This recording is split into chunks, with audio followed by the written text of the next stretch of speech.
Hello guys, in today's video I'm gonna show you how to turn off open links on default browser on your account on Messenger, easy and quick. First click on these three lines, now click settings.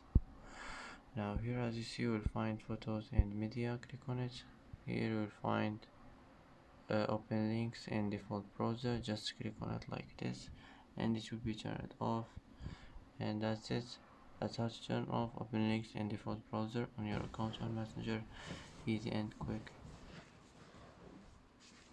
And that's it for today's video.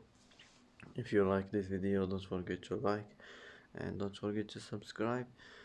I hope this video is helpful for you, and thanks for watching until the end, and see you in the next video.